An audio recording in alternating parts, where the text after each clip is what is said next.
I'm Elisa Zhang. I'm a founder of Easy FIU, and I currently own about 2 or 3 thousand units in the Texas and Arizona state as main syndicators, asset managers, and also we have a program called Easy FIU at easyfiuniversity.com, where we really thriving on building a community to help enable others to retire faster through financial knowledge sharing.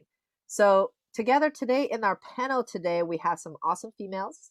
Kavitha Barratake is a partner of mine, and she's a partner in crime for Passive Investor Ed 2021. Just a plug over here. That will be in this November, sometime this November.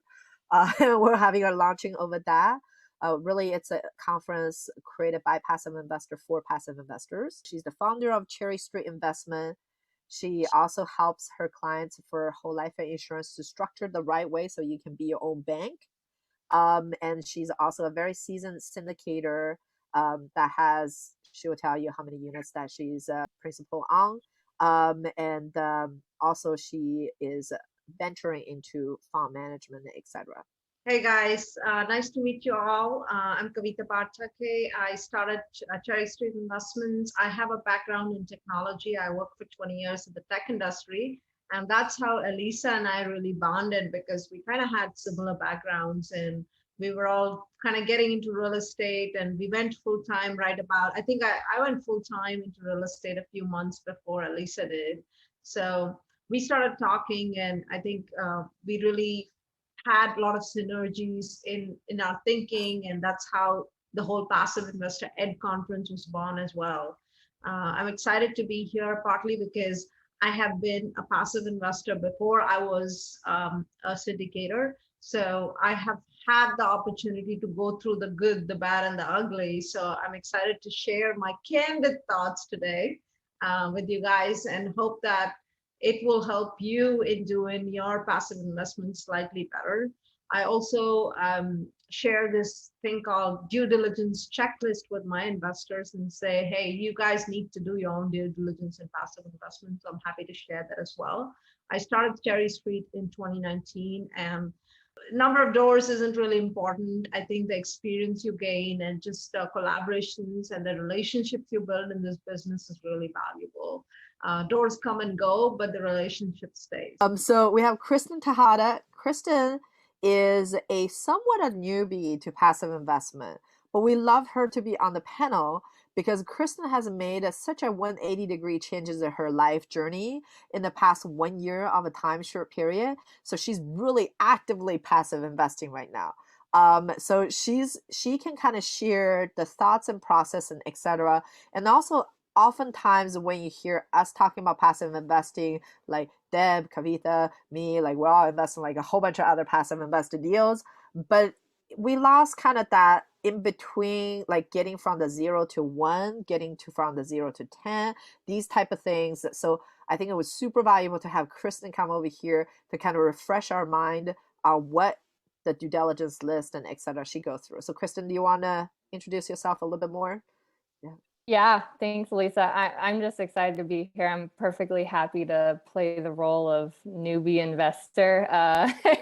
I think, like you said, it's really important to share that, I just started this journey a little over a year ago. And a year ago, I had no idea what passive investing even was. I didn't know anything about real estate investing. I really knew nothing. So we all start somewhere. And I think I was also, drawn to Elisa as a mentor just because I have also worked in the tech space for most of my career. I've been focused project management, and I still have my full-time W-2 job. So this is something that I am doing, outside of that on the side. I'm not a full-time real estate professional. Although looking at this slide, I do aspire to one day have founder something under my name. Don't know what that'll be yet, but yeah, I'm just really excited to be here and happy to share that perspective of, if you're not in this world full time, what does it look like? How do you get started? What do you do to even just kind of get going? So happy to be here. That's awesome, and then it's the freshest in her mind because she just went through all these things and now very actively seeking for passive investment opportunities. Yes. Cool. So last we have, but not least, we have Deborah Razo. Deborah is actually, when I first started my journey, she was the only a few networks that was available for all women, network that was available. So Deborah is a founder of RAN, Women's Real Estate Network, which has multiple chapters in multiple locations. Deborah really kind of pioneered this thoughts about enable women to be investing. And then therefore her meetups is actually local, in person, when COVID allows. And then that's kind of where I really met Deborah and met a lot of other awesome women locally over here when I first started my kind of like getting into the syndication journey. So really great to have Deborah on our panel over here as well. Deborah, do you want to kind of talk about, do a little bit introduction about you and specifically your passive investment experience as well? So I've been an entrepreneur for over 30 years, but I've been actively seeking real estate as a passive investment vehicle for about 10. And it came about because of life changes. I had a really bad car accident and I had to heal from that. And I had some time to think about life. Probably like a lot of people out there thinking about life through COVID, right? Like, is this the life I really want to lead? You know, what's out there for me and how do I get more of the life I wanted? And I wanted, more freedom. Personally, I just wanted freedom. I wanted to be able to travel. I wanted to be able to do things for my kids. I wanted time freedoms. And that's what led me to passive investing. But at the time, I didn't really have very many resources. And so I had to actively invest and take that active income and place it in passive investments. So I started in rentals and then moved to, apartment complexes, and I started flipping and moved to development. So it's been a journey in all ways for me. Oh, and then along the way, I started the Women's Real Estate Network. And you know what? It's not about like hating men or anything like that. It's about having a community around you of like-minded individuals. And like-minded also sometimes means that other mothers, other wives, other people that are balancing the same things that you're balancing. And to find other women that are balancing those things and still kicking butt, it's really inspirational to me and to others. So that's what we did. And so we have 11 chapters now all over the US, and we're growing. And we also have some free events. So if you're interested in attending any of our free events, I'll put my email in the chat, just email me. And we have our annual event. It's we're just having a one-day event online called Ignite and Innovate, and it's on November 6th. So, mark your calendars. We're just going to do that on November 6th. Awesome. Lots of stuff is happening on November 6th. So I am going to stop sharing the picture because really we want to have an open conversation. We already have a first question come in, so I'm going to work my way into the question list. So as we kind of started, we all kind of had a little bit background in our passive journey. And then for myself, I just want to say it's not about me. I'm a host today, but I do passive invest as well. That was like my first venture into the larger syndicated deal. We were already doing multifamily actively, but kind of getting to know the other side of coin. We started our journey on syndications through passive investing with a pure thoughts on not just learning stuff, but is to get more returns out of our money, right? So this is a very exciting panel for me. So first of all, I'm going to ask everybody around to say, why do you choose to invest passively? What is your kind of why leads up to your passive investment journey, and your purpose? Kavitha, I will go with you first. Sure. So I think initially the motivation was quite simple. I was in a full-time job and I didn't really have time. And like Deborah, I was into single family homes and maybe some duplexes, like small multi, but I just found it unmanageable to scale up, right? And I knew, okay, I have some more capital, and then I realized I had equity. I had grown in these smaller buildings, but I didn't really know how to. I knew I wasn't making good use of the equity, right? Sitting in the loan, so I refied out of them, and then I'm like, where do I put it, right? And I knew I didn't want another home, another tenant, none of that stuff. So I totally was 100% sure that I would go passive, but I didn't know where that would be. And I didn't know anything about passive investments or syndications. So that was kind of why I went into passive. But why I still stay passive is very, I think every syndicator will still do some passive investments in some areas, because one, I can't put my 401k in my own deals, right? That's a straightforward reason to still be in others' deals. I definitely try to put most of my cash in my own deals, because obviously my investors want to see my skin in the game. But I also end up investing. And really, if I feel like it's a good deal, it doesn't matter if it's mine or not. I want to be a part of it, right? So I look at it objectively and go, okay, this is a passive investment. Right now, I'm going to make a passive investment in Austin in someone else's deal. So yeah. And Deb, do you want to talk about, your journey to start passive? I think you mentioned before, Artie, like it's through the accident. Yeah, That's kind of where you moved to that. it was. But then in between, you were also doing active stuff and then turned into passive. So that was a slightly different journey. Right. Yeah. It was a slightly different journey in the sense that I was already an entrepreneur. So, when I had the accident, it cut off the spigot to my income. Even though I was an entrepreneur, I really wasn't a business owner. If anybody's familiar with Kiyosaki's quad, a business owner is actually owning the business and the business is running. I was actually self-employed. So I was really just selling my time for money.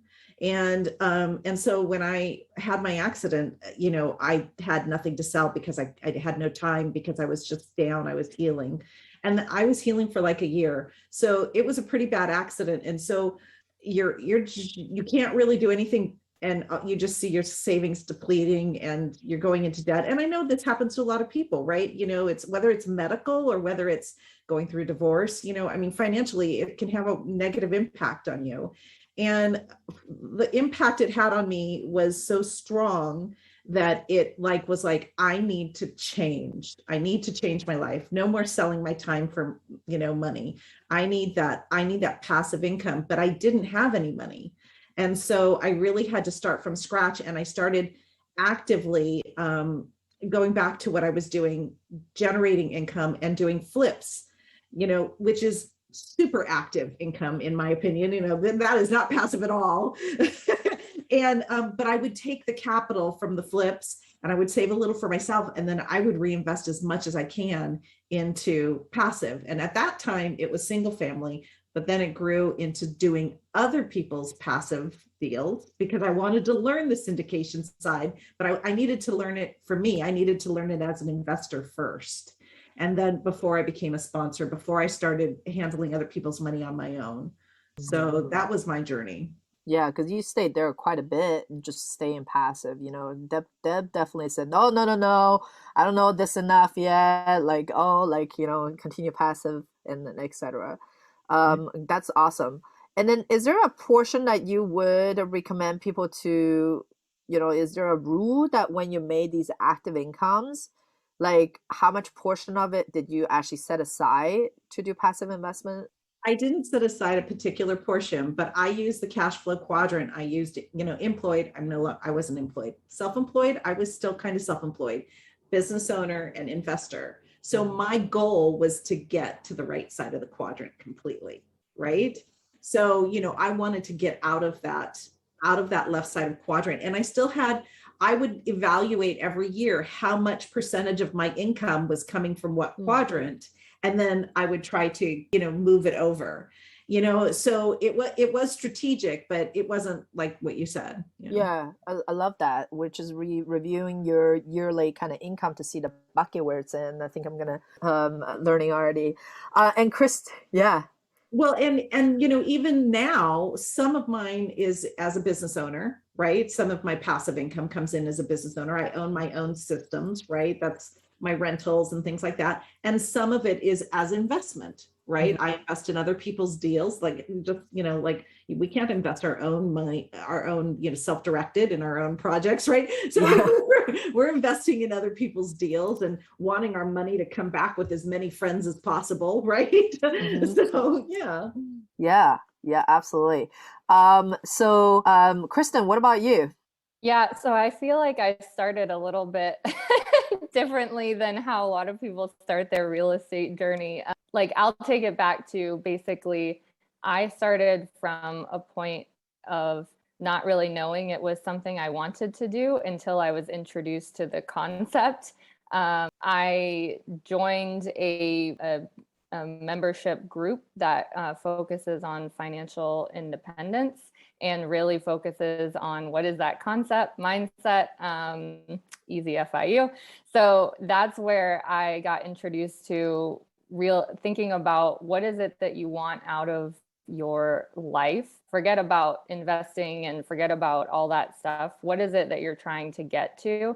And then think about building a path to get there. So for me, passive investing was a product of me figuring out on my vision, creating my first vision board, realizing that the house I had bought was not on that vision board. And I was like, why do I have this giant house? I'm a single woman. I don't need all of this. Because that's what I thought real estate investing was before. I thought it was you buy a house and you wait for it to appreciate. And then maybe you sell it in a few years. And then I don't know what you do after that. Hadn't figured it out. So I had this educational component where I started learning about all different ways you could go into real estate, right? You can be more active, you could be passive, and having a full-time job still and realizing that that was, even if I wanted it to go away, it was not going to go away anytime in the immediate future. And I just didn't want to take on another job, which is what I felt like active investing would be for me. And it wasn't something that I was super passionate about. And so I was like, I don't want to take on that extra work if it's not something that is like really lighting me up inside. So, I built the education and the trust around someone that I could invest with passively and decided to take that route. And so I sold my house. I took the profit that I made from that and my down payment and funneled that back into some initial passive deals. And then, I also worked on changing my job to be happier there and and took advantage of being able to roll over my 401k because luckily someone had taught me to start putting money in there when I was young and started my job. And so I took that and invested that into passive deals. And that's kind of, how I got started on it. I'm just looking at it as a path to get to that vision of where I want to be down the road in my financially independent life. That's awesome. Kristen sounds like she's doing like moving mountains literally into passive investment. That's awesome. So actually along this, I want to answer this question from the Q&A sessions over here. So I'm going to thread these Q&A in along with the prepared question. Some folks has asked for new person, how do you decide whether to go into passive investment versus vacation rental versus flipping homes? This along with this other question Robert has asked us, how do you go from single family rental to multifamily? I think there's a thread things over here. Like, how do you decide between that? I'm sure when we first started that, and anyone can kind of chime in over here, you had a different options. And I think as we all learn, we try to, look for options that's out there and then kind of deciding on that. Kristen touched on, really mapping your life goal and see the investment vehicle kind of maps to that. And then Deborah, you talked about the necessity of doing the active income because you're an entrepreneur, so you don't have a W-2 job. So that's kind of equivalent to a W-2 job and changing that in there. And then Kavitha, you talked about, because you own some single family homes as well before you did a passive investment. So you really using that not to just generate some passive income while you still have busy W-2, but also as like as a launch pad between single family rental, learning kind of the ropes from the other side of coin into that. So there's all different methods, and then nobody is like, there's no way to specify that, the decision that you have to make. But like, do you guys want to kind of chime in on some of the different stuff that you have explored? and then why kind of when you landed onto passive investments? Yeah. You know, I'll chime in, and it's going to seem simple, but you got to do something that you really like. You know, I've tried all kinds of different ways of passive investing, and all in the real estate realm. For example, I got in a little bit of notes, and you know, they were non-performing notes, right? So you have to reposition and perform them. I hated it. I hated it. It was very litigious. I'm not a litigious person, you know, like I just really didn't like it at all. And I realized, okay, this is not for me. And you know, a lot of people, you know, are like, how can you do flipping over and over again? I love it. I love it. Right. And then I went from flipping to developing, which I still love, you know. So it's like, okay, you got to do something where your interests are really going to stay. And in the same vein, don't do nothing. I know a lot of people contemplate doing something. You got to try it. You got to try it to know if you like it or not, right? So you got to move forward. And, you know, a lot of people gave me some advice early on, and they were like, okay, go, you know, why are you doing single family? Go straight into multi. Right. And boy, if I would have, you know, I would have, you know, made a killing earlier on. I'm just going to say it that way. But I didn't have the balls. I didn't feel like I knew enough. I'm sorry. You don't physically have the balls. I'm sorry. I didn't have the ovaries. I didn't have the ovaries to sustain that. Yeah. But you know, the fact of the matter, I didn't have the confidence, right? I didn't have the confidence. And so it was like, it took me I had to do steps to gain the confidence, then to go on, right? But people are different. Like if you think I can manage that, go for it. You know, there is no one set route, you know? Yeah. And then you can sometimes do both as well. You know, you can actively, like Kavitha, I know you probably have some stuff to share on like being a single family rental, like thinking about going to multifamily. I know like your first instinct is to passive invest instead of just jumping directly into active route, even though you're pursuing different options. So can you kind of share some of that? Like how do you go from single family rental to multifamily rental and that mindset shift? And also when you're doing flips, you're probably controlling your stuff a lot, or when you buy and hold a single family, you're like controlling that whole unit 100%. It's like how you actually let go of some of your controls and do passive investment. Yeah. So one thing I want to add to what Deborah said is that some of the considerations, I think for me in a W-2 especially, because I think Deborah had a little different situation being an entrepreneur, were the tax implications, right?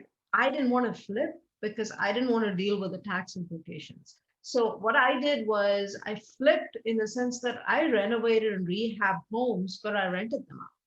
So in a sense, I captured the equity, I refinanced the equity, but I didn't want to flip and create a taxable event. So some of it is driven by what is the best situation or a best circumstance tax-wise for you as well, and time-wise too. I mean, I didn't want to be in the flipping business, right? So it is time-consuming. You're dealing with contractors who don't show up. I mean, not all flips go like HGTV and, you know, all the perfect flips, right? There's horror stories out there. So I think even short-term rentals, I explored short-term rentals. I did non-performing notes as well. Terrible. Like I just had the worst time with it, right? So I think you can, like Deborah says, jump in and try it, right? But the one thing I'd say is don't jump in and try to buy an apartment complex. Please get educated. You don't want to. You want to make small mistakes. You don't want to make monumental mistakes. So the first note I did was like a $10,000 note. And I think I got my money back, but I grew nothing. I did nothing with it for a year and a half. It was like a totally non-performing note. Like it stayed non-performing. But my point is, you know, there are certain things you need to think about. Is it worth your time? It's not just about money. It's the quality of your life. It's the time that it's sucking up from your life, right? At the end of it, for me, I had a well-paying full-time job. So everything was about, okay, is this taking away more than it's bringing to me? Yes, I wanted to grow my wealth. All of us do. But the quality of life and time with family and time, I'm a single mom. I had a lot of things to juggle. So I didn't want to take away from my quality of life. And that's what happened with single family homes as I try to scale up. I just felt like sucked up in, in a sort of quicksand with the tenants. And at that point, I decided, yes, it's worth my time learning something new, even as a passive, to go invest outside, because it's going to free up my time and still put my money to work. So I think time, taxes, and you don't know what you don't know, right? You've got to explore the options out there and see what's right for you. And what's right for me isn't what's right for you. So it's awesome. Like I love these answers. And for Kristen, obviously, she stated before, she didn't want to be active, so she did jump into passive investor right away. But she did have her shares of, I don't know, like maybe some sort of Airbnb house hacking scheme. She actually did house hacking investment, before she released her house to the wild. So like I think she can have like some sharing on. For her, it was like the passive aligns with her, I guess, life path or what she wants to do that goes a little more and more. Awesome. So we have someone ask this very basic question. If we didn't explain it before, sorry, we just assumed everybody knows what syndication is. Syndication is basically where you're pulling money together to buy something together. So it can be apartment syndication, it can be mobile home park syndication, or if you're really good at notes, I know we just kind of talked about, you're going to be syndicating a note fund or, any of that. So that's what it's a fancy way of pulling money together collectively and invest in something. So we obviously, most of us kind of dabbled into multifamily syndications and whatnot. But I think there's other forms of syndication as well. And then what does it take to become a syndicator? Now, this is kind of outside the passive investor, the session, which we will have other sections to kind of go on. This is really as a full education. You can spend a whole year learning at that. But just really briefly, I'm going to go around the room. What does it be like? What does it take to become syndicator? I know, Kavitha, you have syndication experience. I think, Deborah, you do too. So if you can kind of share on that too. And then we can have Kristen to tell us what she think we're doing as syndicators as well. Yeah. I think education and knowledge is first, right? Before I jumped in, another reason why I decided to be a passive investor initially is partly to learn the other side of the coin. So if I decided that, hey, at some point in my journey, I did see myself becoming a general partner, who is like the active side of the syndication, for those of you who don't know. I initially wanted to be passive because I wanted to experience, okay, this is what the passive journey looks like. And while I was still learning about all the things that you could potentially do as a GP, right? But like I said, I think when you are going so big and with other people's money, you want to have the education for sure. You want to know everything you do in that business. And then networking, I think, is another one, because I think a lot of people, when they look in from outside, they're like, oh, I need to go buy my own apartment. No, this is a team business, right? Like you have a team put together with different skill sets and all of them come together, and it's not a one-person team, right? I'm sure you can put a 20, 30 unit syndication alone, but generally the largest syndications we do takes a team.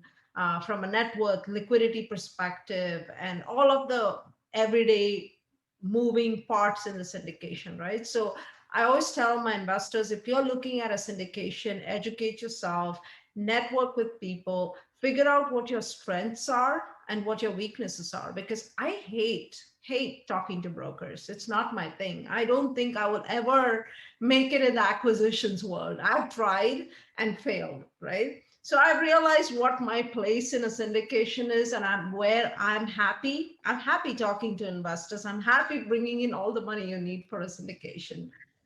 Those are roles I enjoy doing. So I think that's also important, to be in a role that you actually enjoy doing and not just be a GP for the sake of being a GP. I think you said it just quite eloquently, like definitely knowledge and education are first. And for me, team is everything, really everything. From your attorneys and your accountants to your GPs, the people, your partners, to your investors, to your brokers, oh my gosh, to your property managers. Like team is everything, So I think I spend a lot of time talking to people, and I should hope so. I have a networking organization, but like I really do believe like you have to invest that, and that's not just like a little bit of talking. It's like getting to know somebody, because you're sharing money with this person, like this is a commitment, right? So I really concentrate on team. I really do. Kristen, what do you think we do? I think you guys do all the hard work. That's what I think. And I sit back and collect my check. No, but I mean that. You're right, Kristen. That's what we do. I know. Goal, and right? I think it's fantastic, and I'm so grateful for it. But like for me, I think when I hear you, both of you, talk about education and team and whatnot, that's also evident to me as a passive investor when I'm talking to a syndicator and deciding, is this somebody that I want to work with and somebody that I feel good about giving my money over to? Because at the end of the day, what I am giving up is all of the control, right? I'm basically, in my mind, the reason I've gone passive is because I was like, look, I don't know anything about this world. I'm just learning. And I'm looking for people who know what they're doing. They have the experience. They've done this before. They've shown success. And I can see that track record. But also, are they willing to take the time to get to know me as an investor? What are my goals? Are you willing to put in the time for like education and making sure that I am not just, handing over money blindly, but I know what I'm talking about. I understand the risk involved of this investment. I understand what I'm investing into. So I think that there is also a lot of outward education from a good syndicator over to the passive investors of, hey, this is what we're talking about when we're talking about, for me, multifamily real estate investing.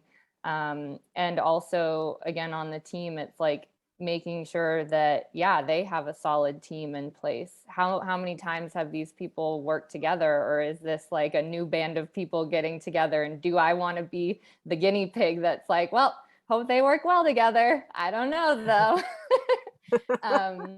So I think yeah, there's a lot of that comes through for someone who's on the other side, also trying to do that evaluation of, are these the people that I want to work with and give my hard-earned money so that we can make something awesome happen together. And I think too, you guys are alluded to, I'm gonna give like a more matter of fact answer to like when people say, what do you do as a syndicator? Okay, so you're basically going from 100, like going 100 miles an hour looking for deals, which is acquisition, which means that you got to take a dinner, book her out for dinner. You're gonna get into the market, research market, doing the markets, and all that sort of stuff, and pick your market. So pretty much a full-time job could potentially be, and some people go cycle to cycle, right? Acquisition, you got a deal, okay, now you work on it, now you asset manage it, and now you go to full cycle, go acquisition again. So that's only part of it. And then the second part is like raising money. Part of the syndication is pulling money together, so you gotta raise money. So it's that raising capital piece, which usually if you're doing really well, you can have a very wealthy friend and just kind of keep on tapping the well. That works for a certain model. Or if you're really gonna be like big in terms of commanding raising money, like 5 million, 10 million, then you gotta create a kind of like a marketing system and make sure that people know who you are and all that stuff, and doing calls with investors, get them to know you. You get to know them because it's both ways. And then the rinse and repeat. So that's like that part. And then you also have to operate a deal. You can't just be always raising money looking for a deal. You can if that's your role in the syndication, but as a whole syndication is that you got to be able to run the deal, make sure they perform. So it goes into sexily monthly reconciliation, looking at the books until 3 o'clock at night, which my partner do, and, and then also making you spot out issues that was potential issue in the future or current issues that was operation and correct them, course correct them, setting up the team to do that. And also you need to have enough bank liquidity, bank account, etc., to obtain loans. So you'll be talking with your lenders and etc., getting the best optimal loan, shopping around for that. And then lastly, when you're going full cycle, you're talking to broker again, full circle, and try to get a best evaluation. So there's some marketing involved, there's some of that stuff involved. So this is kind of what all encompass at a high level to be a syndicator. So obviously it's a team sport because you can do a little bit of everything. You would just probably do like 1 or 2 deals a year. But if you have a team that goes, you can do 10 deals a year. We know some groups does like 1 acquisition or 3 acquisition every month, which is just kind of unfathomable, right? So because they have a system, they know that once they close the deal, they can give it to someone on the team to asset manage and etc. So that's why it's a lot of work involved. And now contrarily, you can own an active deal yourself and just put all your thoughts and energy into that one deal, and then you don't have to manage any passive investors. So it's both sides of coins over that. But as a passive investor, you literally just receive a check. We don't even send checks anymore. So it's like the AC, oh, money showed up, but great. Read a report maybe if I feel like, I think our open rates on report updates on monthly reports is very high, but I bet you like only 10% of people actually read every single detail of our reports. I read it. Great. I read all of it. Lisa, this is my take on it. If you're not doing distributions, everybody reads it. If you're doing distributions, nobody cares what you write there. They're like, just keep the checks coming. Yeah, exactly. That kind of goes into it because I did have a question over here is like team versus deal, right? It sounds like the consensus over here is definitely vet your team. So your step number 1 when you're looking for passive investment deal is to schedule a call to get to know people. And no, along the same question people always ask, should I go crowdfunding? How are you different from crowdfunding? You know, investing through crowdfunding versus investing through personal relationships where we had a discussion and understand the business goal and the life goal really for the syndicator. Which method is better, and have anyone here have done crowdfunding? Yeah. So what's your take on the two? When I first started, because I didn't know where to make massive income, I started with crowdfunding, and I did 2 deals, one of which I think I lost almost all the money. One, I actually made some money, but then I lost that money in the other deal. So I think I came out, it was a wash. If not, I was a little negative. But what I learned from crowdfunding is that, one, I don't know really who the sponsor is. There's a bio put out, but crowdfunding platforms are just that. They serve to host the deals from various people. How much due diligence they do, who knows, right? You are at the mercy, unless you go digging really deep into the sponsor and what they've done in the past, you're really at the mercy of whoever has picked that platform and whoever is hosting that deal. And I think what happens in crowdfunding platforms is most people assume that the deal has already been vetted by the platform. But I think you just have to think about it as a platform is just hosting the deal. You need to do your own due diligence. So as long as you are comfortable and confident about that, and then I think it's the advantage of it can be smaller minimums, right? You can get in like 5-10,000 into most deals crowdfunded. Most of the syndicators will have like a 50K minimum probably. I know a handful of deals that have had a 25K minimum when the raise is really small, but usually the minimums are larger. On the flip side, I think when you establish that one-to-one relationship with your sponsor, it gives you comfort and accountabilities to some extent. And granted that there is no such thing as, hey, it's a guaranteed return. There is no guarantees in real estate. Oh, that's actually good. One way to vet, right? If they tell you it's guaranteed income, like run away from that person. Don't invest with them. If they say if they use the word guaranteed, run away. There are no guarantees in real estate, period.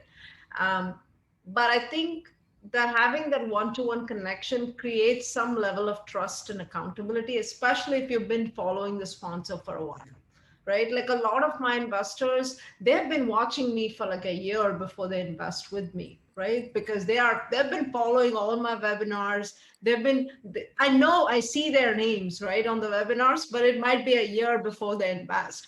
But I'm like, okay, it's important for them to create and know and like and trust you.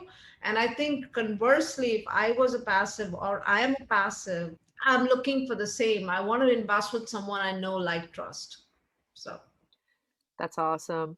And then we'll dig into a little bit more ugly over there because sounds like she's got some ugly stories to tell. And Deb, like, do you have like any opinions on like crowdfunding versus, I'm going to just second what Kavitha said. I felt the same way, and I like tech, so I thought it would be a natural for me. And I dabbled in it and it wasn't successful. And I dabbled right back out. And I felt the same way. You don't know the people, and you really don't know the company that you're investing with. It's just a host. So I got out of it and I no longer did it. So yeah. So it's surprising to me that you lost all your investment. Like, Kavitha, can you now, I guess we can kind of shift it a little bit into the question of like, hey, what's the worst deal that you got a part of? And then kind of the lesson learned you from there. Sure. So I'll talk about my crowdfunding one. I didn't quite lose. So let's say I invested in 2014 maybe, and I recently, actually a couple of days ago, got a check back for 4,500 from the 10,000 that I invested with them. So considering the best times in our entire real estate cycle, the best they could do is a foreclosure. Yeah. I mean, come on, really? I mean, how badly do you have to manage it to? I mean, they were in Nashville in a great market. Yes. I mean, you should touch any piece of land there and make money, right? You'd think, and this was a great location in Murfreesboro. I don't understand. I don't know. What do you think it might went wrong? Because that's that intransparency, because you invest in a deal you don't really know, you don't really get to talk to the syndicator. I mean, if I have a sponsor like you, I'm investing with you, I'm like, Elisa, I'll bang your door until I find out why. Oh, yeah, you do not want to get the text message. There's no transparency. And to make it worse, Realty Shares that I invested through the platform, they went out of business and they sold it to another company. And then traceability of this other company, I can't even call a customer service. There's nothing. So it became a dead end. At some point, I just said, forget it. So what? It's gone. Forget about it. It's $10,000, no big shakes. But luckily, I got back 4,500. So I took what I got and I just stayed quiet. But when I talk about a syndication, like I did an actual syndication with a sponsor that went horribly wrong, and I want to talk about it. And I want to also bring up the things that I learned from it, which was, right. I think there's lessons in everything that goes wrong, right? So I invested with a sponsor that both Elisa and I actually know in Dallas. And again, through a very good time, they managed to not make, they actually exited pretty well, but I didn't get paid for 2 years. And Elisa has had deals like that too, right? Where we didn't pay investors. So what happened was the property was misrepresented by a seller who was actually apparently infamous. He was a New Jersey seller, and he swindled several buyers, and he would throw homeless people into these apartments, pump up the occupancy. So your occupancy on paper looks like 97%. Your collections are sitting at 80 something. So that's what he did. And everybody knew about it in due time, right? So we got into the apartment, whole bunch of issues. It basically was a perfect storm because occupancy was a problem, or the roof was leaking. Things which some of it I felt like was this miss on the due diligence part from the sponsors. Some of it was, genuinely, how do you, they could have checked the bank accounts, collections, whatever, I don't know. I feel like that's something the lease audit should have caught if tenants had actually not paid and they were homeless indeed.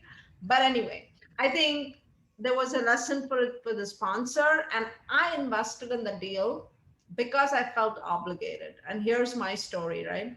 Someone I knew called me, friend, loosely, and he says, hey, we have one spot left and and he was like literally wanting to make my mind up in the next hour because they needed to fill it out. And out of obligation, I said yes, right? And that's one thing I never do again. I don't care if it's Elisa asking me for money. I'm like, no. As a result, she has missed a spot on her investment lately, and now she's herself on it. But it's good, which is you want to make sure that you are vetting the deal. Sorry, Kavitha. Yeah.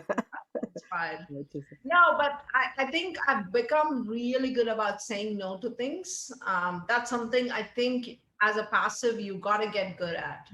There'll be deals in front of you. You got to know when to take, when you want it and when you don't want it as well, right? And even if it's a friend or anybody else, don't let them ever coerce you into a deal. No deal is good enough for that.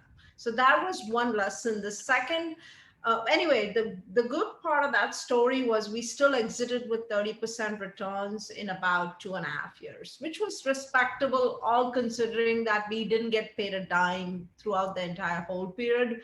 We were behind paying our contractors, behind paying everybody. We had a whole list to settle when the property sold. But because the market had appreciated, we got out of the deal pretty clean, right? But think about it right now. There is no room for error if the market is not going in the direction that's favorable. So I think you have to be more careful than ever right now when we're paying these high prices. And if the market, I mean, if the cap rates expand, which means the properties get less expensive, then you don't have the market saving your deals. It's all sponsor and what they drive. So I think the sponsor for me is the most important part of the deal. The location definitely comes second, but the sponsor comes first. Deb, what's your worst deal? And then things that you kind of learned from there. I have two ugly stories, really. And one of them is, how much I lost. The worst amount I lost, and the other one is just the worst time I had. Right. And I'll just do, the amount I lost. I was following somebody else's advice. Hello, why do any of us do that, right? I was following somebody else's advice and I was investing in the stock market. Theoretically, that's another passive way to invest, right? And I lost like 35,000, out of the gate. And I was investing with somebody, once again, know who you invest with. But the fact of the matter is I was investing in something I wasn't interested in. I wasn't checking. I can't watch that line. I just can't. I can stay on Zillow and LoopNet all day long. Like I don't have any problem. So, make sure you're investing in something that you're really interested in. Otherwise, you're just going to lose track and it's not worth it, So, that was a lesson really well learned. The other thing that I made a list recently about things I like to do in real estate and things I don't like to do. And there was one thing that was on both of those lists, and they were partners. So, my worst deal was with some partners, money partners that decided that, they weren't getting enough, that it wasn't performing right. And when things turn nasty, it's just, it doesn't, nobody sleeps at night. Right? Nobody sleeps at night. There's, angst over all of this, when people lawyer up, like I'm a believer, like, let's just work it out. We're adults, we'll work it out, and it's hard to do when you don't have the right partnerships. And it's funny because partnerships is on one of the things like what I don't like. Okay, partnerships. And it's also one of the things that I love because I've had partners who've made deals like sweet. Like not only have we made a bunch of money, but we had a great time doing it. Everybody got along, everybody problem solved together. You know what I mean? So, and I look at my investors as partners. And even though I know they're all looking at us as syndicators and, but we're looking too. I just want to say that because I don't take people's money who don't align with, how the deal is supposed to go and how we work. You know what I mean? It's just, life is too short. I don't want to be up in the middle of the night worrying about, that email that came in today that was just, scathing or whatever, right? It's just not worth it. So, yeah, love that. Thanks for sharing these sad stories. And then actually really giving us lessons on that. I think I can probably share a little bit here. So a lot of you guys probably don't know, I do invest in 6 deals passively too here. There's a few things I would say I did watch out for. Most of the people that I invested with, I know them. I know every single person that I invested with, and I have attended their webinar, have looked at their passive investment as reference from their passive investor pool and understanding their communication style and all that. So I would like to pride myself to think about like, hey, our passive investment are doing well. Recently, I would say the worst deal that in the portfolio that we have never lost any money. Really when COVID hit, this, I'm not saying this is like really, it's a special time. So I think it's not so much to do with the syndicator, but rather how everybody react to it and some lesson that we learn from and stuff that we are watching for when we're passive investing or actually actively in the deal. Is through the COVID, we learned a lot of stuff. So we noticed that even though the investors can be really like the good sponsors we invest with, there are differences in terms of how pivotal they are. Like if they're really quick on their feet or they're proactively looking at some stuff. So some of the passive invest deal we were part of, they were really quick on their feet to say, oh, we're now going to communicate like twice a month to our investor. We're actually going to host webinars to talk to our investor, even though, because things kind of go good or bad, there's all these problems that comes up with the property. So are you brave enough to have communication with your passive investors is really important. Because then, I'm a seasoned syndicator, so I understand what they're going through and the needs of holding off the cash distribution for up to 6 months to vet your deal. So you're not receiving, but on the other hand, it still sucks that you're not getting any passive incomes that you were counting on. Some people may be counting on that, right? So the biggest lesson I learned through that is about cash reserves. So if a deal has a lot of cash reserve, it can continue to distribute because you don't need to pull the basically operation cash into buffer money. So then you're comfortable with that, and also stress test are the two things that we have now looked more deeply when we're passive investing. And then so that was kind of lesson learned for as passive. And the other thing is also big name syndicators.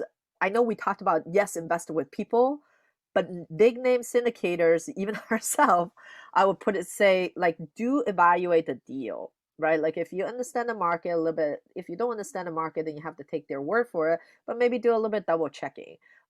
Is that we did have invest in this deal passively with someone who's really seasoned, big name, all around. Everybody talked positive about it, but we just recently got a notification to say they're exiting a deal, and the overall holding time, let alone it's during the COVID, so it wasn't doing very well. We understand, but overall the deal is going to probably make like 10%, 20% total income. So that's not what we expected. And we understand there are deals that do better, there are deals that do worse.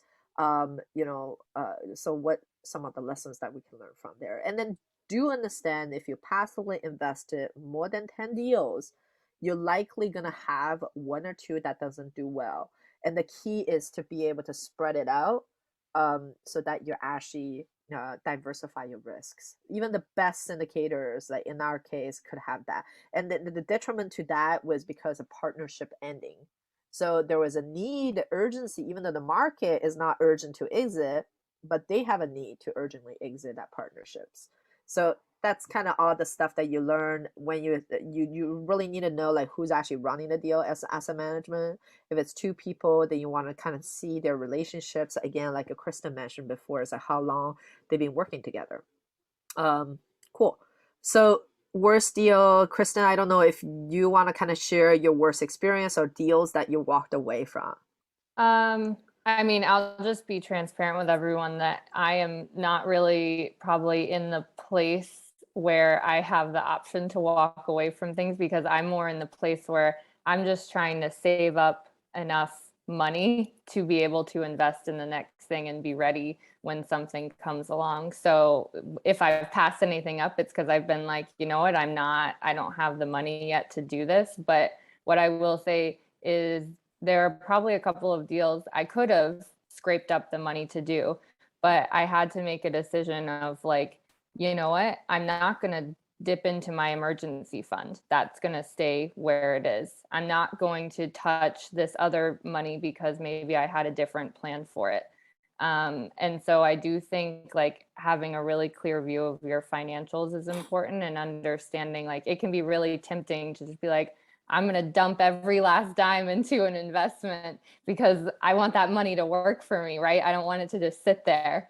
But I do think it's important to make sure that you're realistic about making sure you know what you should have set aside and saying, okay, maybe I just need to get creative and come up with another way to either make more money or find the money somewhere else, so that you're not touching those things. Because if something does go wrong, like, I have to look at it as I am not guaranteed to get this money back, right? Like you said, there's no guarantees. And so I think you have to be willing and ready to think like that. And so that mentality has stopped me from being like, oh, you know what?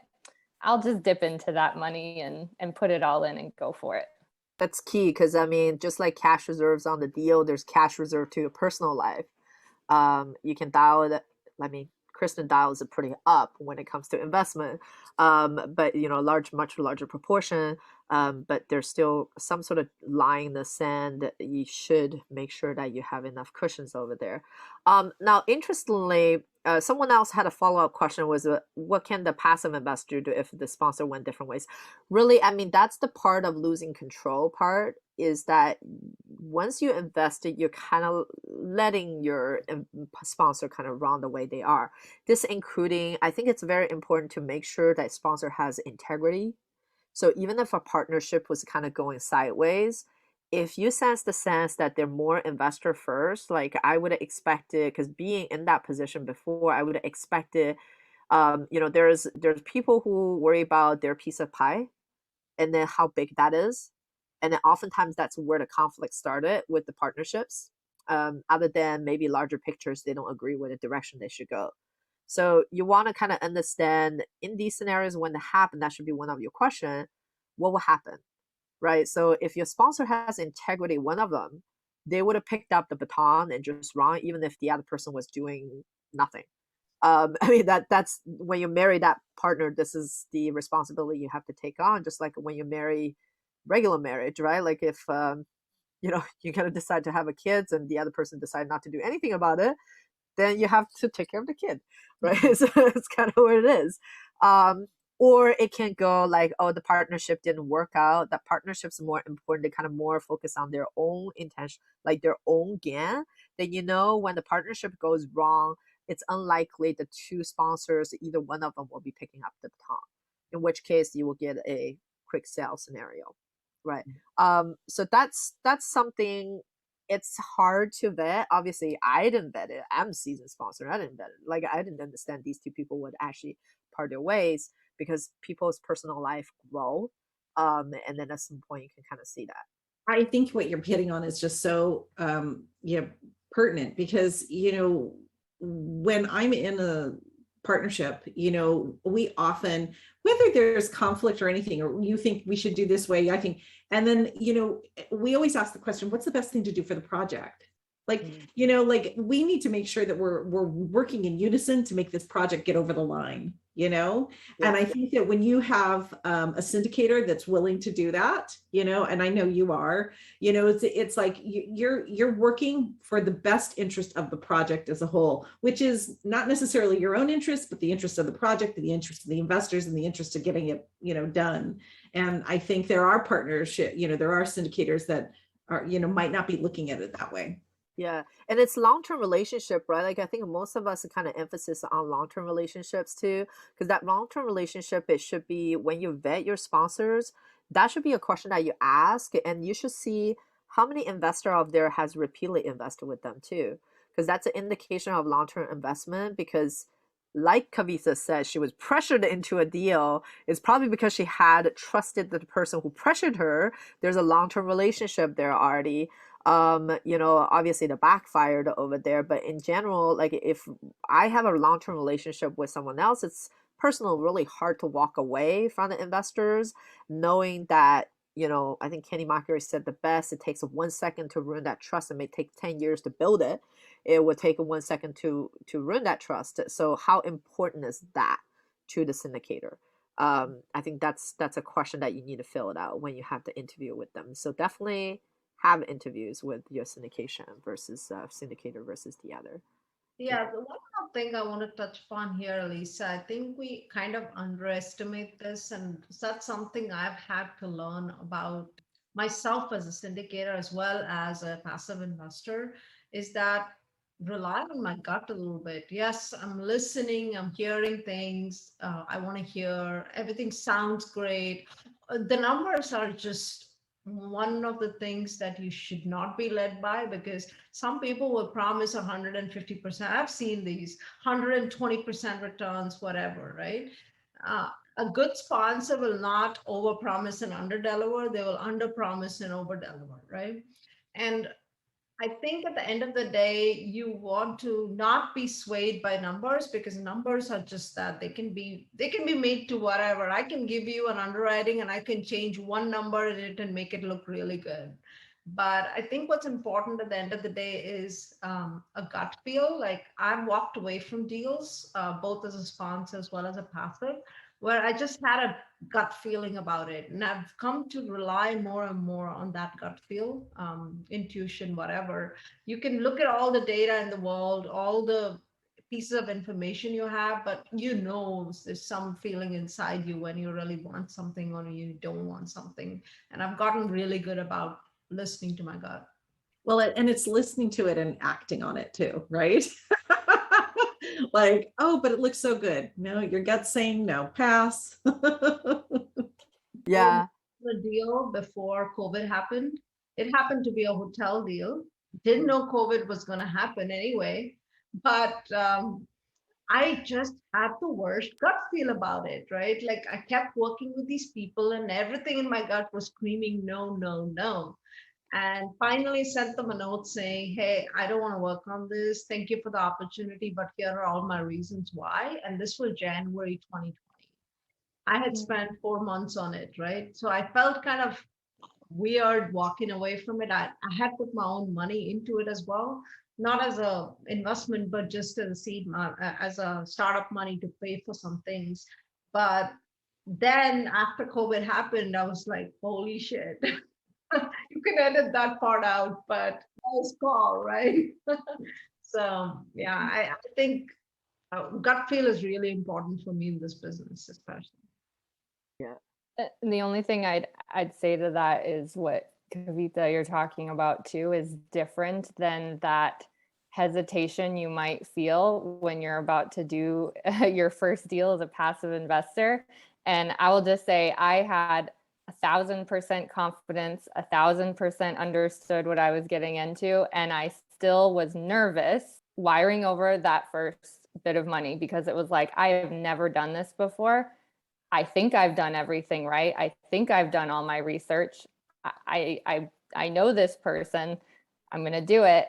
So I would also just say, don't let yourself, that's a different feeling than what you're talking about, but it is very normal to have that feeling, even when you've done everything on the right path, to be like, okay, I'm doing this, but then you do it. And if you're with the right people, you get that. The best thing is when you get that first deposit in your bank account and you're like, okay, this is good. But Yeah, don't let that hold you back from taking action. You pointed out something very important. There's difference between fear and difference between intuition, right? Sometimes we can mix up the two, but I think if the first deal, like you said, if you're going to wire in $50,000, $100,000, that feels like a lot of money, and like, oh shit, I don't want to lose this, right? So yeah, I can see the point there. Yeah, absolutely. And I think there's some other stuff that you guys should be going through the I'm sure it's like probably covered in Kavitha's list or Kristen's list. But also I think Deborah and I talked about this lately too. It's coming from the negative side, not so much a syndication, but it's also in the form of passive investing, more so into flips and etc. You need to check the legal documents. I mean, you got to go back and understand that what the thing is hinged on. Like, don't ask your multifamily syndicator to say, oh, where's the deeds or this and that. The mechanism of this happens is you raise the money first and you buy the deals after. So they don't have the deeds yet. But you should at least go through like PPM, private placement memorandum, legal documents. And then before the deal closes, you won't find it on SEC website, but once it's closed, it's when it gets registered, right? So to vet if it is a legit versus Ponzi scheme, because it is one people to people. Some people are really good with good charisma, so you could get into a a scamming position. So you want to make sure that you have the PPM, and then you have the company agreement that it's signed with. You checked it with the references, hopefully passive investor references. If you feel gutsy enough, you can invest with new syndicators, but better be someone that you know, that someone that you can just reach, know where they live, right? That's where I'm gonna be. And then also, making sure once the deal closes, after some time, like this should be within a month, blue sky filings, etc., are properly done. And so you can actually look it up on the SEC websites and etc. So there are certain things that you can do some more research on to make sure that you feel good about the investment. Also, when the syndicator tells you it's a great market, great subsidy area, don't just trust it. I kind of made a mistake in the past when we were involved in a deal as very minor sponsors. Actually brought our investor money to, and then noticed that certain due diligence item wasn't checked properly with the syndicator, and we were told by the syndicator, oh, it's a great area, and then even other people tell us it's a great area and etc. But things can basically multiply itself in the bad scenario. When something isn't going right, there's 7 other things that are not going right, then it could be not so great. So that these are things that you want to check. So if the syndicator said it's a great location, that's easy to check. You just need to go online. You don't even need to fly to the place. You can look up the crime stats and all that stuff, and then really kind of do the due diligence. We have a lot of first-time investor always ask us a lot of questions. We answer them, so like in the minute that you stop answering them, then that's a good indication maybe your syndicator doesn't really care. Like in some cases, our investor asks questions, they miss their opportunity to invest, but we still address these questions so they can probably get on the next deal, whatever we want to make sure that they get answered. So if your syndicator weren't answering your question on the get-go at the dating period, then they surely are not going to answer you when you get married, right? So that's something to kind of put a hinge on there too. I'm just going to second that by saying, if anybody's out there and they're, looking at, this form of passive income, ask as many questions as you want. And don't, I think some people think, well, I don't know if this is a stupid question or not. Who cares? It's your money. Ask away. Ask all the questions you want, because a good syndicator is going to be sitting there and be willing to answer them, and explain to you what's happening. Mm-hmm. Yeah, I want to add to that, Deborah, what Deborah said, right? I had an investor actually on right now today, and he was asking question after question. I think it was yesterday, not today. And I was just answering them. And he's like, I'm so sorry. I'm like, don't be sorry. I want you to ask me. It's your first time. If you didn't ask me, I'd be worried, and you need to ask me questions because you don't know what you don't know. And the only way you're going to learn is ask a lot of questions. And like what Elisa said, if your syndicator or sponsor is not open to questions, you already know that isn't a marriage you want to be a part of. Right. And like she said, it's a dating period. If you're not going to answer a question, if you're not going to be open or receptive during dating, you're surely as hell not going to be in a marriage with them. So I think that's really important. And adding to what Elisa said, I was thinking about the location thing, right? A lot of people, no sponsor is going to ever tell you that they have a bad location or the property sucks, right? They're not going to. It doesn't matter. The worst property is always the best property when a sponsor puts it in front of you. So I think one of the things I learned is sometimes sponsors will go like, oh, this zip code is great. It's all hunky-dory. But a lot of cities, what happens is every street to street in a similar zip code will have very different characteristics, and you really need to be aware and zoom in. And a very simple thing that I always do is Google search. I Google search, I zoom in and I see what's around it. And it gives you a pretty good indicator. As soon as you see certain stores around it, okay, this is a pretty good location. You see certain other stores, if you see a Dollar General, it's a Class C. There's no getting around it, right? So if someone is promoting a Class B, they say, hey, it's a B property and it's full of C retail, what I call C retail. I know that they're overselling it, right? Which sponsors will do all the time. Yeah. So it's very simple when you look at it. Like, it's just, you don't have to be there in person. You just have to zoom in and look at what's going on around it. And it gives you a pretty good indicator of where you want to be. Yeah. And I'll say the other flip side is like as a passive investor, because I'm an active syndicator, so the other things to kind of be like there's advocacy comes from that too. So we'll probably kind of talk about that as a passive investor, what advocacy is. But want to take some questions from the Q&A over here. A lot of people have been asking about buckets of money. What should you be using to invest in it, etc. You know, Melanie was asking what portion of your income and saving do you use to passive invest? What portion do you reserve? If there's a rule specific around that, I think when we first started, rules kind of helps us to anchor the framework on these. So I don't know if people want to kind of chime in on that. And Shirley was asking, hey, we have different buckets of money too here. Melanie, actually, this is kind of all related, is like you can have self-directed IRA, solo 401k, or should you like what kind of money to invest is best bucket for what type of deal? So I'm gonna maybe ask Kristen first on this, and then because Kristen has some experience using all sorts of creative ways to finance her passive investments, and then her thoughts, decisions behind that, and how, if you have any rules that you can share. Yeah, you know, just sell your house and then there you go. No, so I started off with just, I had some money sitting in a savings account, right? Very simple. It was cash. I put the cash in.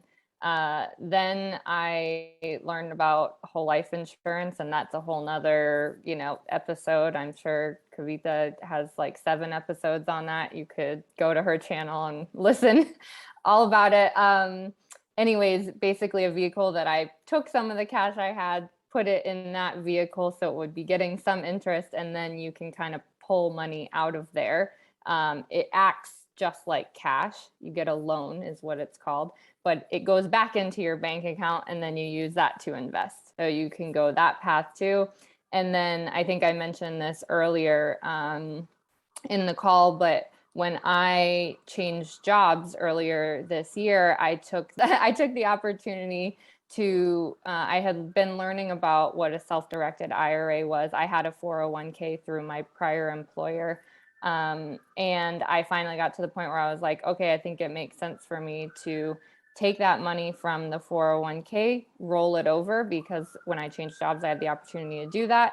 And then once it was in the self-directed IRA, I was able to do with it what I wanted, which for me was, I've seen success investing passively. I want to invest that money passively, but there are some caveats. I'm not going to pretend to be an expert. There are certain types of deals that you do want to invest in, and those that you don't if you're investing in multifamily real estate and using self-directed IRA funds because of the tax implications. So I think it's important to talk to someone who's an expert in that and really get yourself educated as well, so that you don't end up with some really surprise tax at the exiting. Yeah, we do have an article kind of touch on the self-directed IRA versus solo 401k. So if you're considering using self-directed IRA to invest, you know, you can certainly also consider solo 401k if you qualify. That's the key. If you qualify for that, there's some tax benefits of using solo 401k versus the other. Everybody's tax situation is different too, right? Like Kavitha, like you probably know this now. You've transitioned from a you know, W-2 employee to a real estate professional. So there's a different types of buckets of taxes. So while before maybe very efficient, good to use passive money, solo 401k to invest in a deal, now maybe you're considering maybe moving out of your solo 401k account and using your real estate professional benefits to really maximize the cost segregation depreciation. That's a whole entire topic. We'll definitely touch on future webinar, but you know, on the high level, maybe Kavitha, you can kind of talk about it a little bit. Sure. So I think there's a couple of considerations there. I'd say a lot of new investors, I usually tell them go the 401k, IRA or solo 401k route, simply because the way I look at it, there is liquidity issues, right? So when you put money into a syndication, it's not very liquid. It's not like your stock market that you can sell your stock tomorrow and get your money. So in that sense, for me, retirement is pretty illiquid. You're not running away or taking distributions for a while, unless you're close to 59. So for me, that's a perfect marriage where retirement money goes to real estate. As far as IRA versus solo 401k, I think that's a whole other discussion to see which one's the right fit for you. Like Elisa mentioned, there are certain cases where you can set up a solo 401k even when you're W-2 employee. And actually, incidentally, September 9th, I do have a webinar where Neighbors, one of the solo 401k providers, is going to come talk about solo versus IRA, cost benefit, and when you can set up which one. And I know the tax implications, what's called UBIT, UDFI, all of that stuff. But coming back to the point, I think Elisa brought up a really good point where when you are full-time real estate, you want as much depreciation as you can create outside of your retirement accounts. So that becomes a consideration too. So I actually in 2020 took CARES Act distribution from my solo 401k and ended up investing it into real estate outside of my solo 401k because I was able to create that depreciation to offset the income that I got by taking that distribution, right? So there's a huge tag. For me, I think becoming a full-time investor, it's opened up this whole level of education about taxes that I didn't know existed before. So if you're going that route at some point, I think it would be a journey for you to learn about all the ways you can navigate that whole tax situation. But I think importantly right now, you have to think about liquidity and where your other funds are. Most people have lazy money sitting around, right? Whether it's an old IRA that they left an employer, they didn't do anything. Some people even have the old employer 401k sitting around, they're never rolled over. So those are easy places to tap into cash. And then Deborah, like I know you mentioned before, you had this like a really cool like framework thing that goes where you made money. So I'm gonna ask this a little bit more specific. So hopefully that can shed some light for Melanie because I think everybody has a different portion that they use to invest. So you mentioned before you were making out of money through flips, and then you were reallocating them to passive investment. So let's get a little bit more detailed on that. Were you trying to upfront loading all the expenses that you needed for that year from the first couple flips for the year and then move all the other flip profit into passive investment? Or were you strategically kind of allocating certain amount, going to a bucket and kind of like saving as you go? Yeah, well, so first of all, I just want to say that, everybody has their own investment philosophy. And, it's something that is going to change over the years, depending on the experience that you get, as well as depending on your age. So when, I've been investing for a long time now, and I have a bucket theory, right?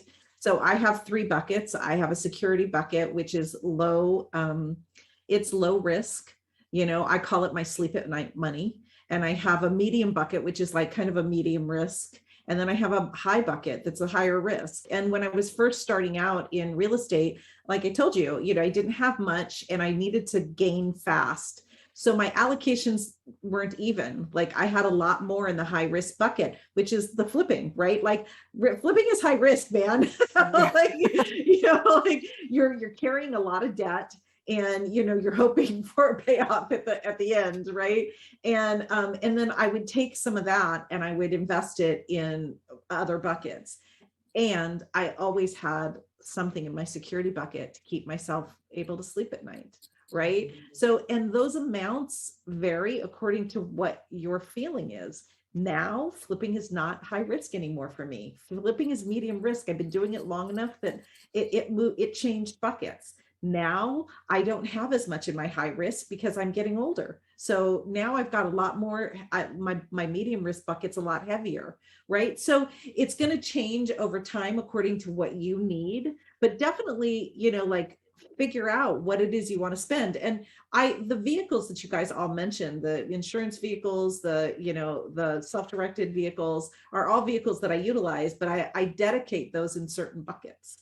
And so that's how I maneuver. I can probably share a little bit of portion income saving. I would say I like system, but I'm not systematic This is kind of like what I'm gonna do is basically I looked at it is there's a tax problem for me, right? So when I'm doing syndication, if you're successful, you make a lot of money, which is a good thing.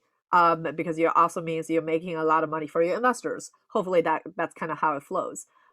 So as you're exiting the deal, you're gonna have a big payouts that come in.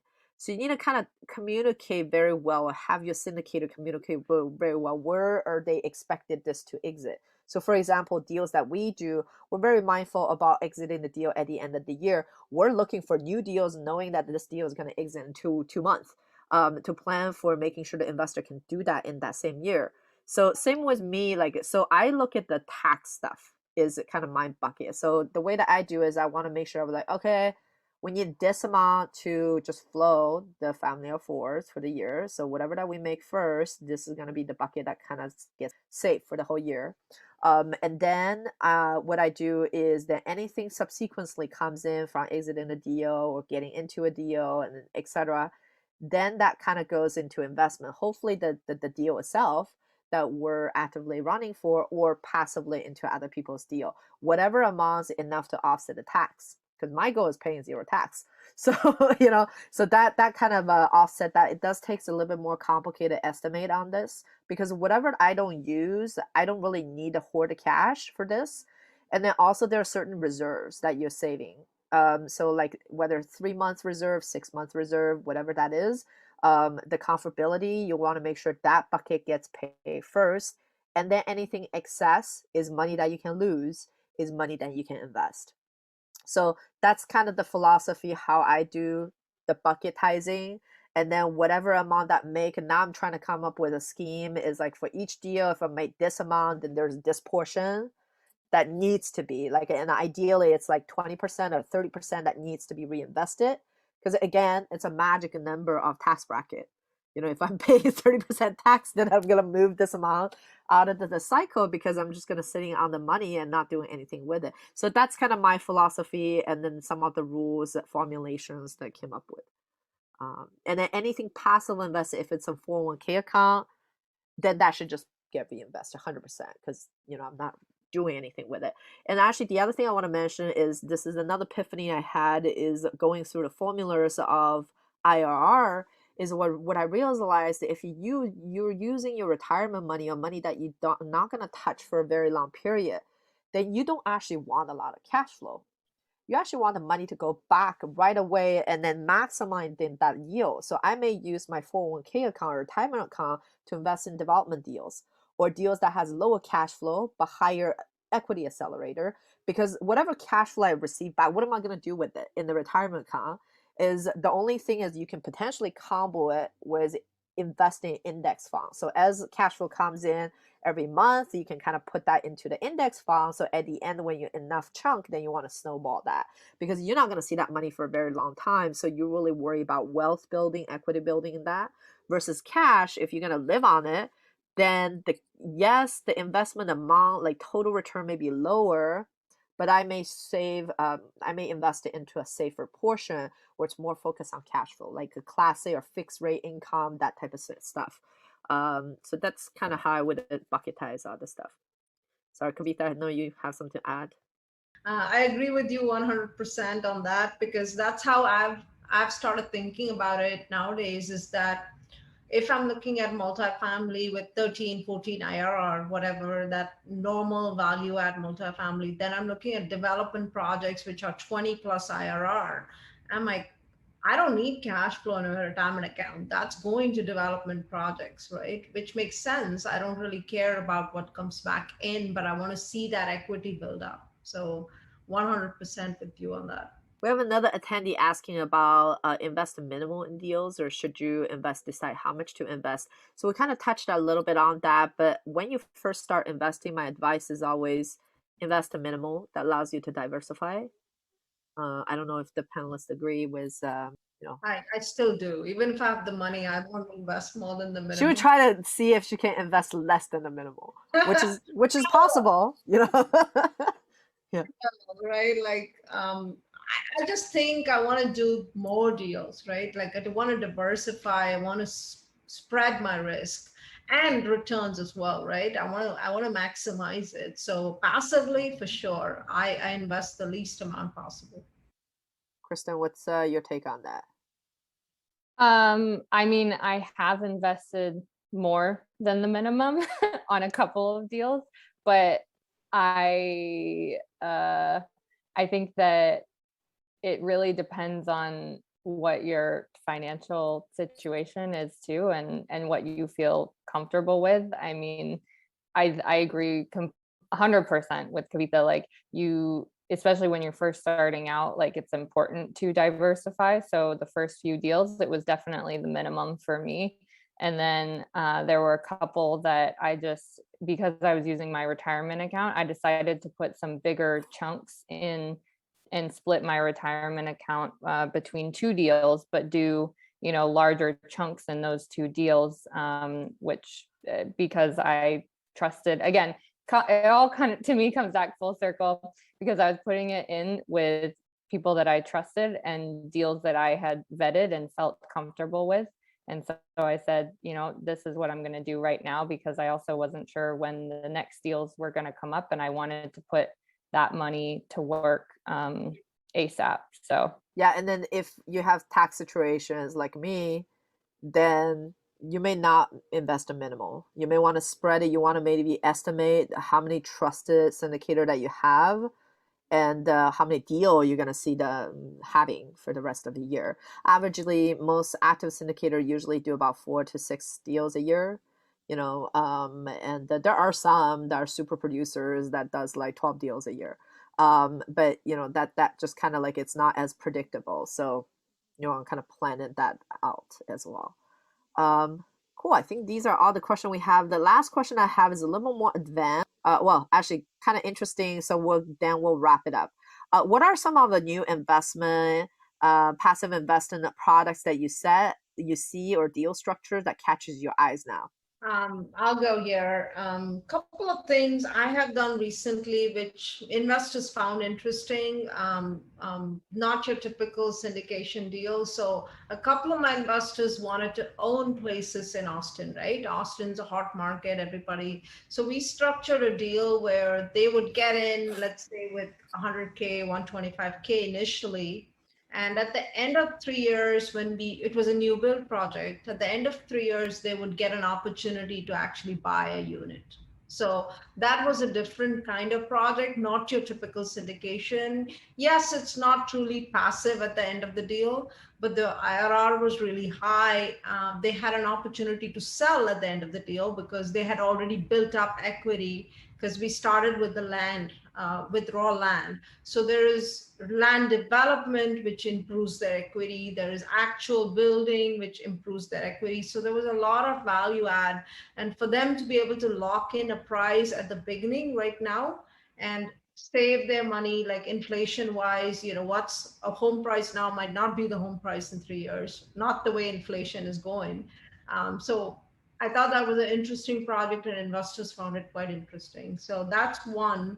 The second one, personally, after COVID, I took a step back and looked at my personal investments, and the ones which had done and actually distributed over COVID were not multifamily, right? Because every multifamily sponsor held back distributions, fearing that they wouldn't get paid. So non-traditional investments like ATMs, energy investments, those were investments which were still paying me through COVID, like a steady paycheck coming in every month, clocking in. So I think there's some value when you look at investing, passive investing, to not just look at one asset class. I'm not saying you have to be a master at everything, but the good part about being passive is you don't have to be a master, but you just have to do your basic due diligence. And you can explore a few asset classes which will protect you in different ways. Housing is essential, multifamily is essential. I love it. It's my bread and butter. But I think there's a lot of promise in other asset classes as well. Deb, what about you? So this is a really funny question because, you know, I mentioned earlier we're going to do this Ignite and Innovate, and the innovation portion is about bringing women leaders who are kind of thought leaders in the industry in doing really different kinds of projects. So we're looking at bringing somebody in who's doing short-term rental arbitrage. We're looking at bringing somebody in who's doing tiny home communities, right? So I've been really looking at a lot of different models lately, and it's helping me to fall in love with real estate all over again. And like what you said, Alyssa, about taxes, I actually got the opportunity to be in Puerto Rico for a couple months, for a couple weeks this past summer. And the tax advantages there are amazing for people. You know, if you're taking any kind of capital gains, you know, you don't have to, you can invest it in opportunity zones, like a lot of people know. But 93% of Puerto Rico has been made an opportunity zone. So, you know, who can get beachfront property as opportunity zones? And I've been looking at property over there, and I've been, I'm very interested in actually something that I'm looking at right now. So, and, you know, figuring out what the tax advantages are to being there as far as investing goes. Having a business there, there's a flat 4% tax rate. You know, like there's some incredible ways to take advantage of Puerto Rico being a part of the US and yet still not a part of the US. So that's one of the things that I've been looking at a lot lately. That's awesome. I learned something too. And Kristen, what about you? I've honestly been focusing my journey on getting really good in one area and really educating myself in the, you know, multifamily apartment syndication space, because I like to really dive into one area and feel like I know what I'm doing there before I move on to the next. But one thing I think is interesting that I have been, you know, noodling on is the idea of actually maybe partnering with a syndicator where you're invested in their deal and potentially getting an agreement to do apartment arbitrage on, you know, one of the units in that deal, and then Airbnb-ing that out. So, you know, turning it into an Airbnb. And if you have that relationship with somebody, it's kind of a win-win, because you can pay market rent. You get one of your units rented out, you know that it's going to a person who's going to pay. So that's what the syndicator gets. And then on your side, you get a chance to actually make some additional income if the area and the property makes sense for, you know, rentals, Airbnb rentals. So. Yeah, we actually run that ourselves actively, not syndicated, obviously, just side projects, mostly to make apartment works better. I'm kind of one trick pony, so I do apartments what I understood. So every time I had kind of go outside of that zone, like it just feel like my head gets bigger. My head doesn't need to get any bigger. So I do still want to passive, but maybe like in different locations. And then maybe dabbing into mobile home parks. I noticed that there was one question asking about if any of us have invested or running a syndication on mobile home parks and RV. I don't currently, but that may be the next thing that I'd be interested in investing. So I'll let you know what my experience are invested in that. And other things like the ATM fund was kind of interesting because it's a steady income flow of that too. Also, other things are kind of like long-term investment. How do you actually create an equity accelerator is kind of what I'm interested in, is like this idea about creating fund through which can hold multiple deals or multiple legs of deals are of interest to me, which is kind of growing the long-term wealth. It's because I'm a very much a one-on-one person. I love relationships. Just deeper it goes, the better. You know, versus the more wide, more time efficient as well for that. So it's like, how do we actually invest with people who we know very well, one-on-one, deeper over the span of 10 years and kind of grow that into multipliers is some of the ideas that have it. And the other thing is very interesting to me is green energy. IKEA have talked about buying, like investing carbon energy or something that entirely unknown, but it's certainly things that I'm interested as an operator apartment because we do a lot of green stuff. So we're very interested in this area, which is to kind of explore the green energy, to look in the future stuff. Cool. So I think great. I think someone loved your idea, Kristen. That wasn't a question. I think we answered all the question over here. Thank you so much for all your time today. I know all you ladies are super busy, and thank you so much for our attendee for staying with us on this like super jammed packed panel on these items. And then we'll have something out. We made to have these for monthly panel format. And really the idea is about, oftentimes when you go to the lawyer will tell you go talk to your CPA, and your CPA, that you talk to your CPA, and they're like, oh, talk to the, retirement fund guy. And then you talk to the retirement fund guy, and they were talking about, oh, talk to your lawyer again. Right. So we want to host more of these panel, like having different perspective and having really a round circle of nights that answer all the questions so that you can go to one session and just have them all answered. So we're gonna have that probably towards the end of every month.